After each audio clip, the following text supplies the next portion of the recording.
The pen was already in my hand when Victor Vale threw the papers across the glass table. I stood in the Vale family hall with Victor, Margaret, Grace, Mia, and Liam watching me, because this was the night they wanted to erase me. The chandelier burned above us like frozen fire, and every shine looked sharp. Then I saw Liam's soft smile. Then I heard Mia laughing behind her phone. Then I remembered dying.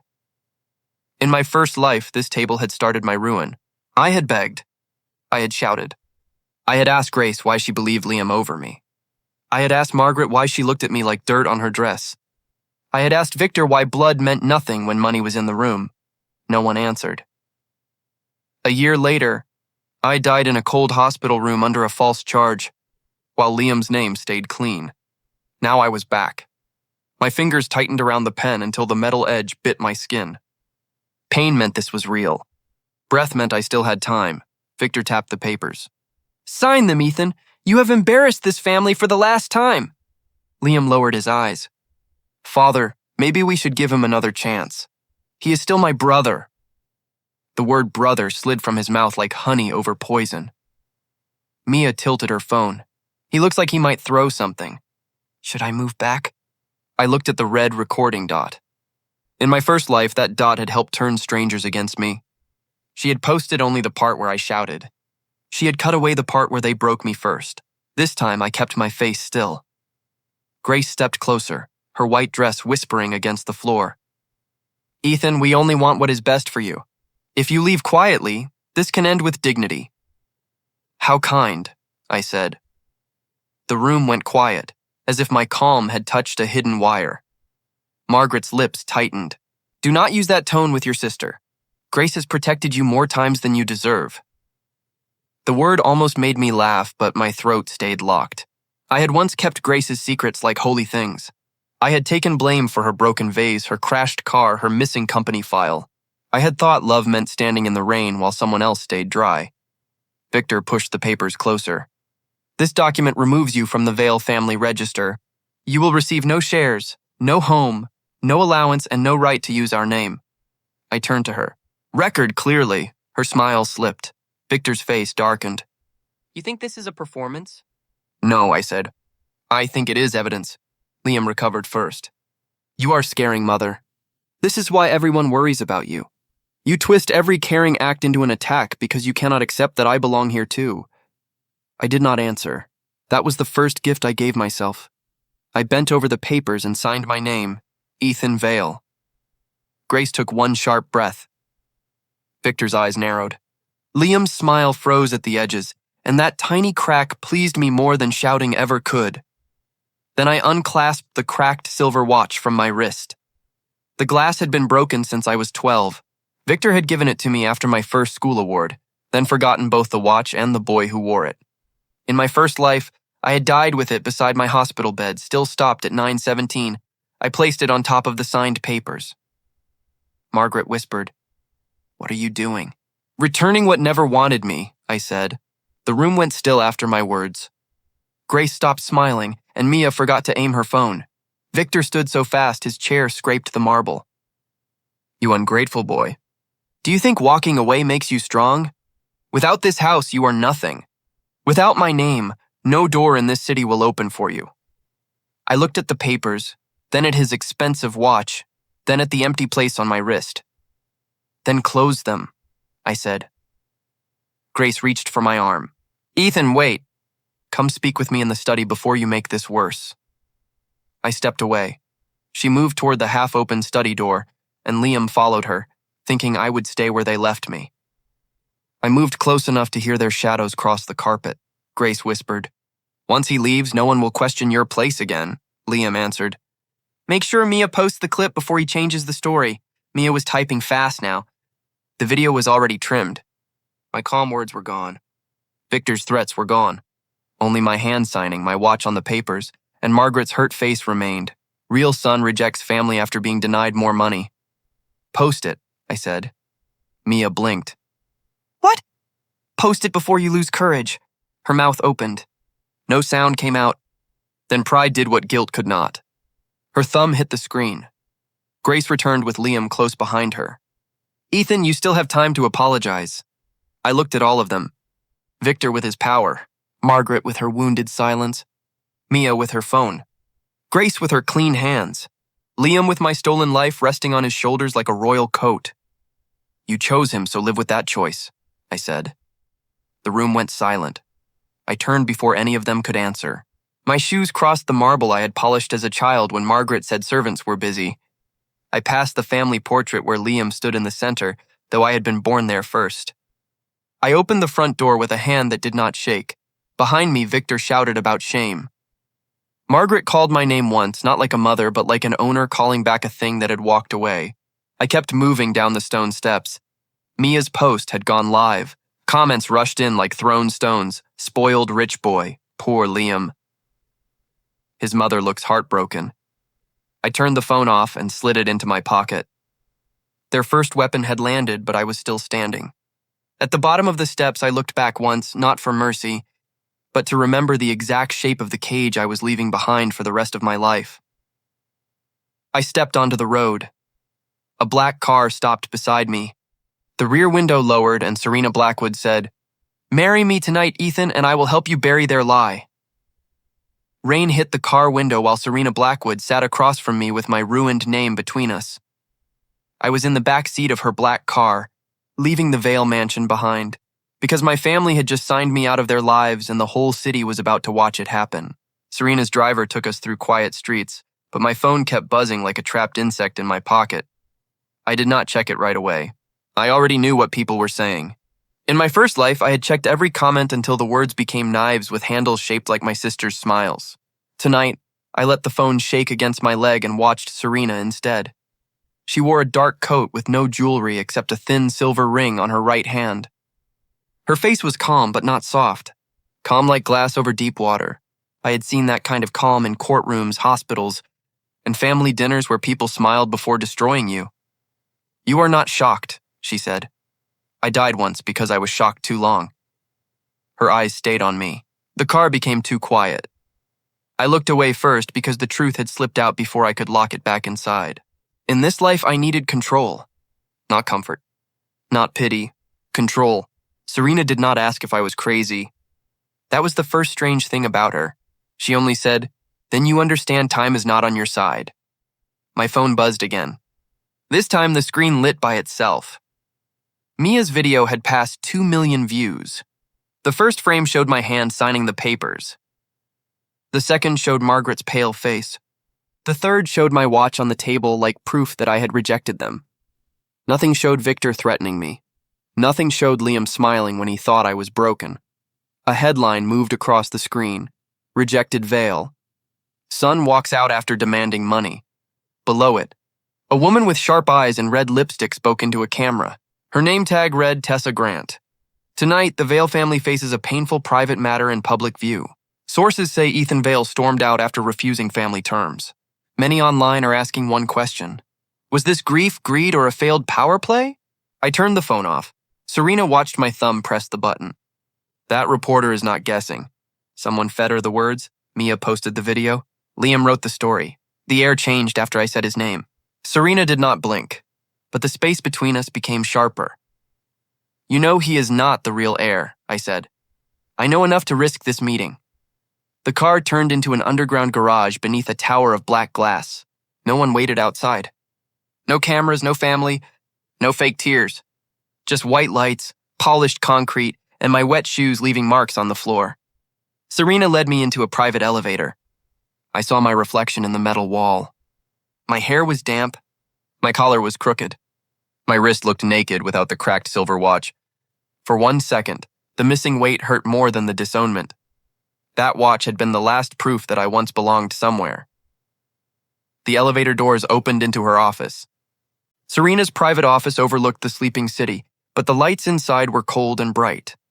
A long desk stood near the window, covered with files, a tablet, and one black folder placed in the center like a loaded weapon.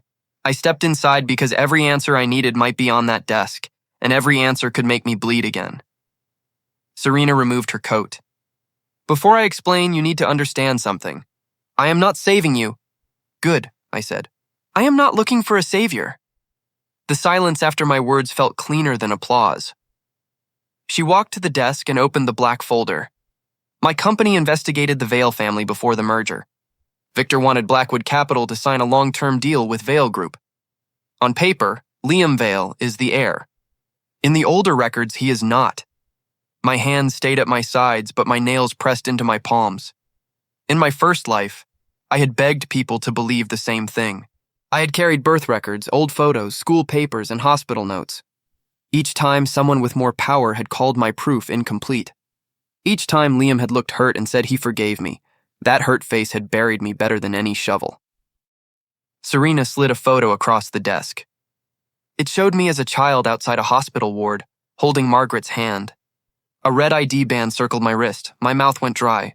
Where did you get this? From an archive your father tried to buy last month. My father buys silence like other men buy coffee. Serena's mouth tightened. Victor is rushing the merger because once Liam signs as confirmed heir, old family records can be sealed under corporate privacy terms. Your birth record becomes harder to challenge. Your claim becomes a rumor. I stared at the photo until the child in it looked like someone I had failed to protect. So that is why tonight happened. I said, yes, they needed you out before the signing. A small laugh escaped me without humor. They disowned me early to make the lie legal. Serena opened another document and placed it before me. It was a marriage contract. My eyes moved over the words. Legal protection. Shared public standing. Temporary terms. Mutual benefit. No romance promised. No ownership granted. Either party could leave after the inheritance challenge ended. Still, the word marriage sat on the page like a dare. I looked at her. You said marry me. I said it because your family understands public image better than truth. As my legal husband, you become harder to erase. If Victor attacks you, he attacks me. If Liam calls you a greedy fake, he must explain why Blackwood Capital backed you before the scandal. Why would you take that risk? Because Victor lied in my merger papers. Because Liam's documents may be forged. Because I do not like men who build empires on stolen names. I wanted to believe her. That was dangerous. Belief had always been the bridge I crossed before someone burned it behind me. Grace had sounded gentle. Margaret had sounded tired. Liam had sounded wounded. Every soft voice in my life had hidden a blade somewhere. I picked up the contract but did not sign. I will not be your puppet, I said. Serena's eyes did not move from mine. I do not need a puppet, she said. I need a man angry enough to stand but controlled enough not to ruin the case. The sentence struck too close. My anger was not loud tonight. It was a coal in my chest, black on the outside, alive underneath. If I let it burn wild, Liam would use the smoke against me. My phone buzzed again. I turned it over. Another clip played without sound at first. Tessa Grant stood outside the Vale mansion now. Behind her, Mia's edited video looped on a giant screen. I turned the volume up. Online viewers are calling Ethan Vale cruel and unstable after tonight's shocking family split, Tessa said. Liam Vale has not spoken publicly, but sources describe him as heartbroken. Then Liam appeared in a short clip. His eyes looked wet. His voice shook in the perfect places. I only want Ethan to be safe, Liam said. Even if he hates me, he is still family. The comments exploded beneath him. Poor Liam. Ethan is jealous. Blackwood should stay away from this mess. My thumb hovered over the screen. In my first life, I would have typed until my hands shook. I would have defended myself to strangers who wanted a villain more than truth. This time, I put the phone face down, Serena noticed. No reply? No audience deserves my panic. The office went quiet after I spoke, and even the city lights seemed farther away. A knock came at the door. Serena did not look surprised. Come in. Mr. Rowan Pierce entered carrying a sealed brown envelope. I knew his face from business articles and court reports. In my first life, I had once tried to reach him, but his office said he was unavailable. Maybe that was true. Maybe Victor had made sure of it. Rowan placed the envelope on Serena's desk, then looked at me. Ethan Vale? For now, I said. His eyebrows lifted slightly, but he did not ask what I meant. He opened the envelope and removed an old contract with yellowed edges. The paper looked weak, but the room changed around it. Some documents carried more weight than blood. Rowan tapped the first page. This was attached to a family inheritance file from 21 years ago. It lists the primary Vale heir under a hospital ID, not a public name. Serena leaned closer. I did too. My heartbeat slowed in a way that scared me. Rowan pointed to the number printed under the seal. This hospital ID matches the child in the archived photo. It does not match Liam's later documents. I swallowed once. So his papers were changed. Maybe forged, Rowan said. Maybe replaced. Maybe hidden under a legal order. The room tilted, but my feet stayed planted. I thought of Victor's hand pushing the disownment papers toward me. I thought of Grace whispering that no one would question Liam once I left. I thought of Mia posting my ruin like it was family duty. They had not just chosen him. They had prepared for me. Serena placed a pen beside the marriage contract. She did not push it toward me. That mattered. This is your choice, she said. Sign and I put my name beside yours in public. Refuse and Rowan still gives you the file. Either way, I will not hand you back to them. For the first time that night, my throat tightened so hard I had to breathe through my nose. Not because I trusted her fully, not yet. But because she had offered help without a chain around it, I signed. Not like I had signed Victor's papers. Not like surrender. This signature felt like drawing a line across my grave and stepping over it. Rowan picked up the inheritance contract and placed it in front of me. If this is real, your family did not just replace you. They sold your life. My hand was on Rowan's folder when the boardroom doors opened in front of me. I stood beside Serena inside Vale Group's boardroom. Because Victor had called the vote that would make Liam the official heir before the merger. Cameras waited near the glass wall. Tessa Grant stood with her crew, and every chair held someone who had already heard Mia's version of my disgrace. The room smelled of coffee, leather, and money. It followed every dinner where love came with a price tag. The long table showed my face, calm on the surface, cut open underneath in cold light.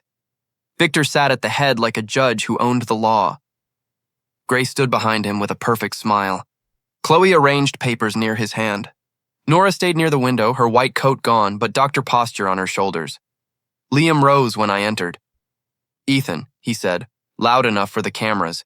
Brother, I forgive you. No matter what you said last night, no matter how much pain you caused mother and father, I hope today can bring peace. A few board members murmured. Tessa's camera turned toward my face, hungry for one crack. I looked at Liam. Keep your forgiveness. The room went still. Serena did not touch my arm, but her presence beside me felt like a locked door at my back. I could leave if I chose. I could also stand. That choice mattered. Victor struck the table once. This meeting will not become another scene. Ethan is here only because Blackwood Capital requested full transparency before signing. We will proceed with the heir confirmation. Transparency, I said. A brave word, Chloe looked up. If you have an objection, make it through counsel.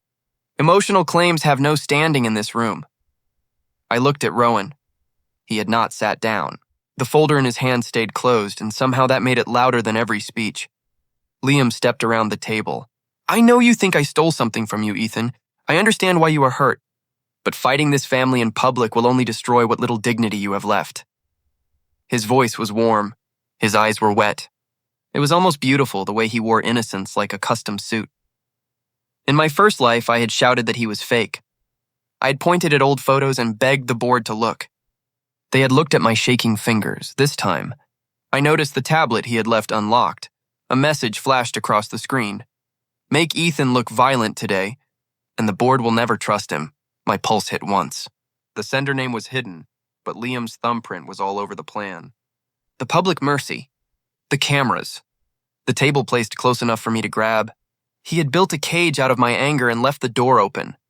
I looked back at him. You planned well, I said. The room held its breath. Liam blinked. I planned nothing except peace. Tessa leaned closer to her microphone. I could almost hear tomorrow's headline. Disowned son attacks forgiving brother during merger vote. Grace moved beside Liam. Ethan, please do not twist this. We are all tired. Let Liam accept his duty. Let father protect the company. Let this family heal. I wondered how many lies could fit inside one soft voice. Grace had spoken the same way when she took my room for Liam, when she whispered last night that no one would question him. Serena's hand shifted near her folder. One move from me and she would fight. If I exposed the tablet message now, Liam could call it fake. If I showed the inheritance contract now, Victor could bury the hospital file before Rowan reached it. If I exploded now, Serena's merger would become a scandal built on my temper. My revenge stood in front of me, begging to be taken too early. I swallowed it like broken glass. Victor looked pleased by my silence. Good. Then we vote. No, I said. The boardroom froze again.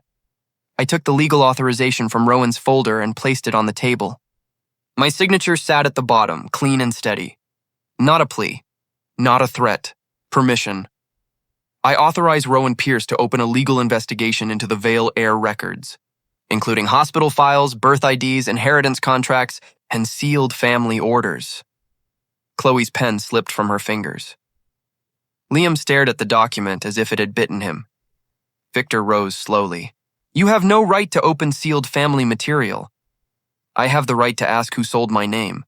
The air snapped quiet after I spoke, and even Tessa forgot her next question. Grace turned pale first, but Nora changed in a different way. Her eyes went to the floor, then to Chloe's papers, then to Victor. That small path told me more than a confession. Rowan stepped forward.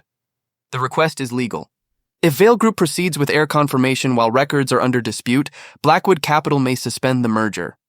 Serena finally spoke. Not may. Will. Those 3 words cut through the room. Victor's jaw worked once. Liam's hand closed around the chair. Grace whispered his name, but I did not look away from Nora. Nora, Rowan said, you trained at St. Oran Hospital, correct? Her face lost color. Yes, she said. And you had access to archived pediatric records during your residency? Chloe stood. Do not answer without counsel.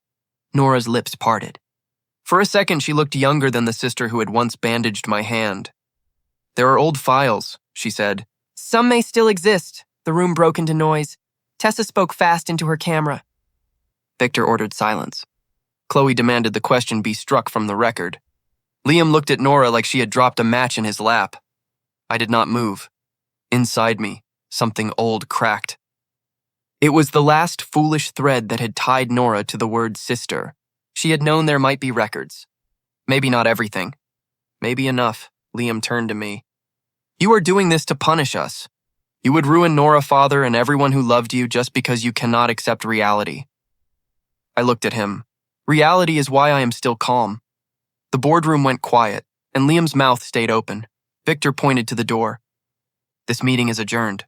No vote will be held under threat. That was his first loss. Not big, not final, but real. Liam had not been crowned. Rowan gathered the papers.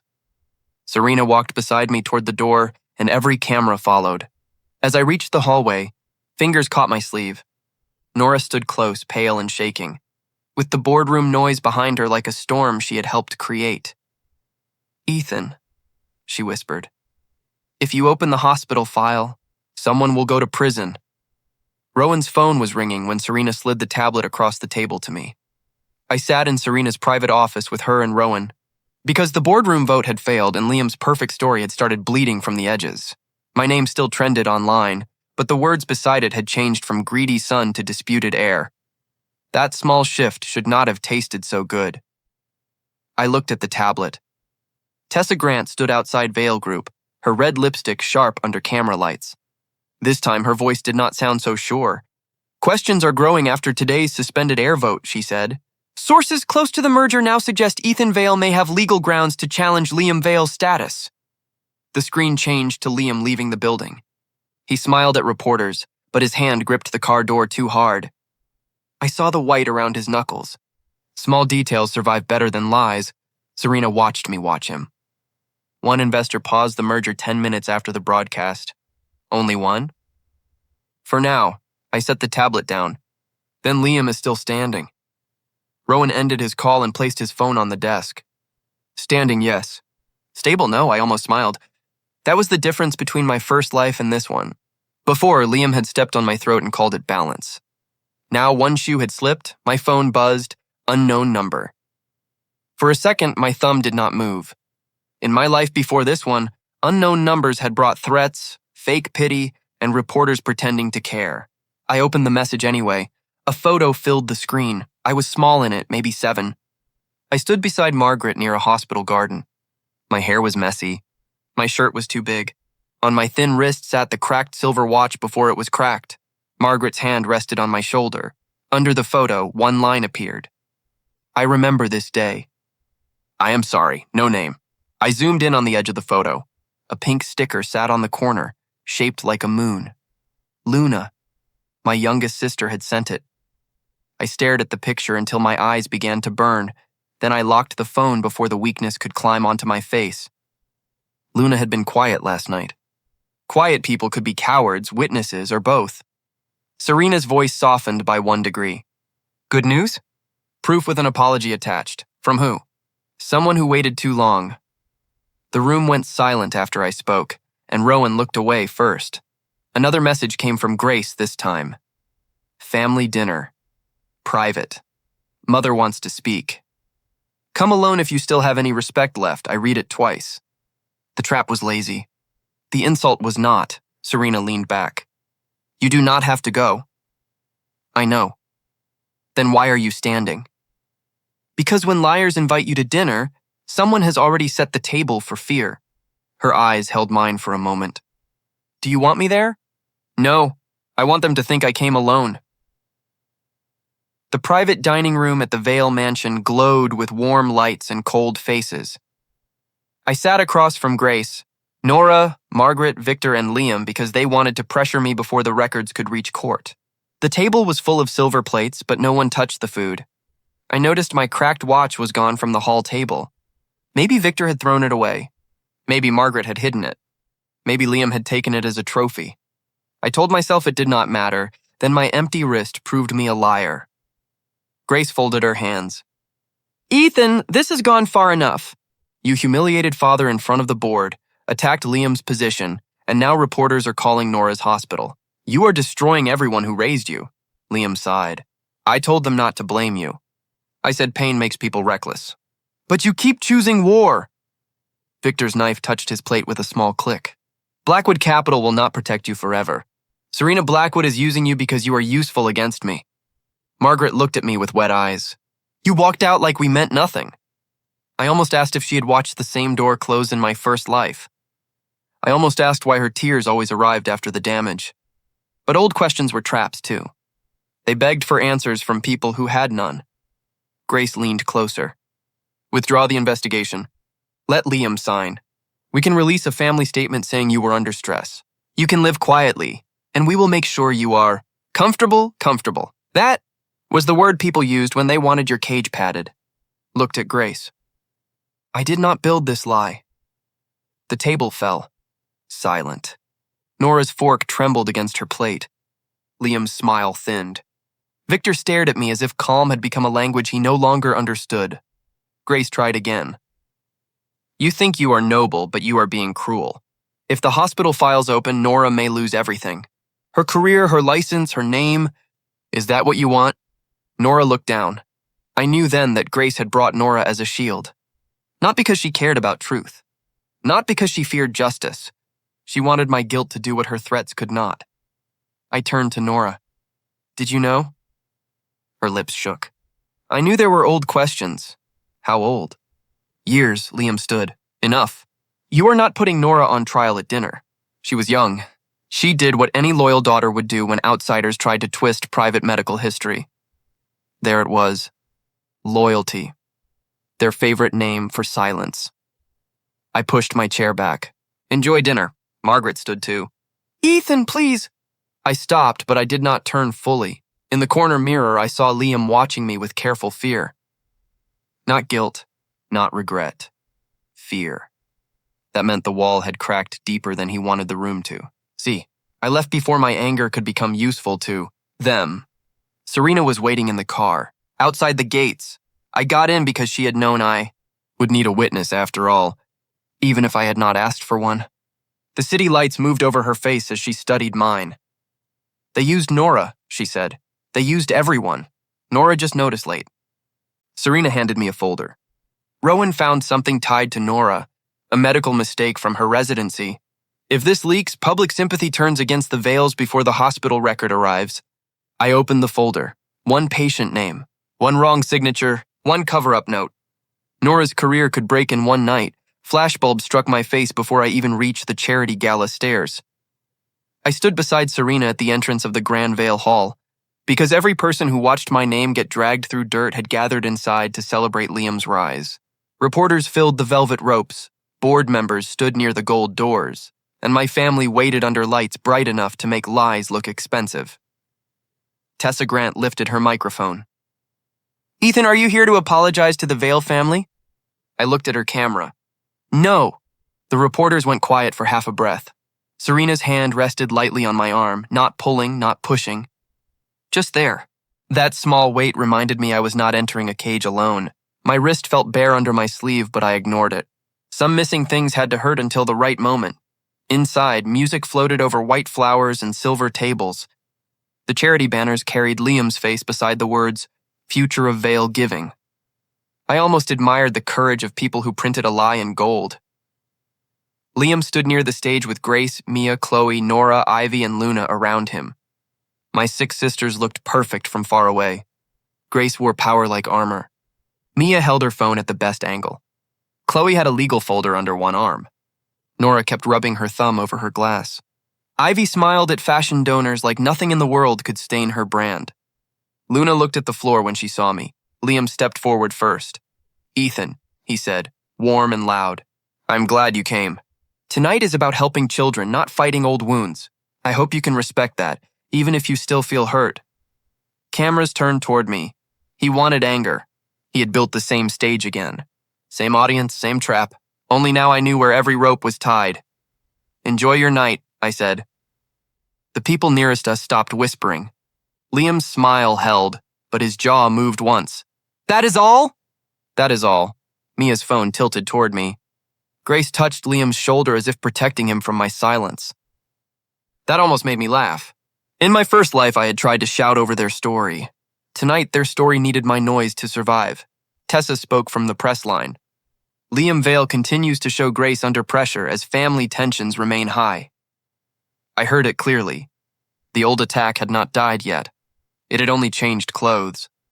Victor walked onto the stage with Margaret beside him. He raised one hand and the hall settled. He looked proud, not happy. Pride was colder than happiness. It needed witnesses. "Tonight," Victor said, "Vale Group honors loyalty, family, and the future. My son Liam represents all three." Applause filled the hall. Liam climbed the stage. He waved gently as if too humble for praise but kind enough to accept it. Reporters smiled. Board members clapped. My sisters stood together in a shining line below him. For 2 full minutes, he had everything. Then Serena walked toward the stage. The room shifted before she spoke. Blackwood Capital did that to people. Money made even proud men listen. She took the microphone from Victor with a polite nod. Before the merger announcement, Blackwood Capital must confirm one condition. Victor's smile tightened. "Of course, Serena." Serena looked across the hall. Her eyes did not search for me. She already knew where I stood. Only the legally verified Vale heir can sign the final merger documents. A low sound moved through the room. Liam gave a soft laugh. "Then there is no issue. My status has been clear for years." Rowan Pierce stepped onto the stage with a sealed file. My chest stayed still, but inside me, every locked door of my first life opened at once. I saw hospital lights. I saw Victor's pen. I saw my cracked watch on that glass table. I saw Liam's wet eyes on camera. Rowan placed the first paper under the projector. A hospital ID appeared on the giant screen. "This is the original St. Oran Hospital record," Rowan said. "The ID belongs to Ethan Vale." The room became very quiet. Chloe stepped forward. "An ID alone proves nothing. Old records are often incomplete, Rowan. Place the second page down. This is the inheritance contract attached to that ID. It names the first verified son as controlling share successor at age 25. I watched Victor's hand close around the edge of the podium. Grace looked at me then. Not with love. With calculation breaking in real time, Liam still smiled. "This is sad. Ethan must have paid for these papers. I forgive him for being desperate, but I will not let him damage father's legacy." Rowan did not answer him. That was better than any insult. He placed the third page under the camera. A signature trail appeared. Victor's name, a sealed order. A transfer request. A later file naming Liam as public heir. Tessa's microphone lowered. Mia's phone slipped slightly from her hand. Rowan spoke slowly. Liam Vale's adoption was legal. His later heir documents were not. The record shows Ethan Vale was removed by private order, not by mistake. The words entered the hall like cold water. I looked at Liam.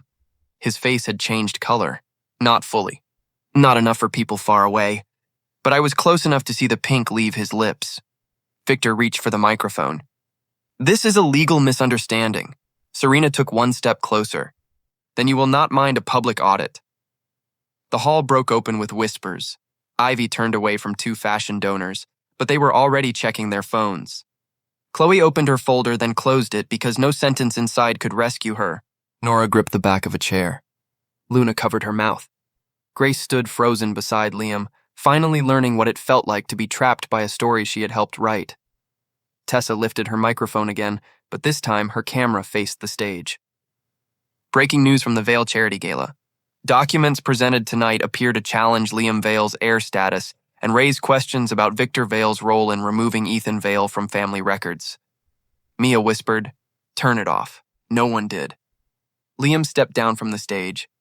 His hand shook so badly he hid it behind his back.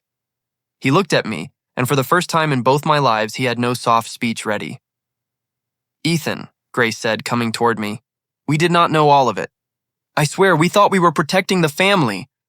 Mia followed, face pale under her makeup. "I should not have posted the video," Chloe's voice cracked. I followed Father's legal position. Nora could barely look at me. I stayed quiet. Ivy wiped at her eyes without touching her mascara. "My sponsors are pulling calls. Ethan, please, say this is being handled privately." Luna stood last. "I am sorry I waited." Margaret reached for me with both hands. "My son."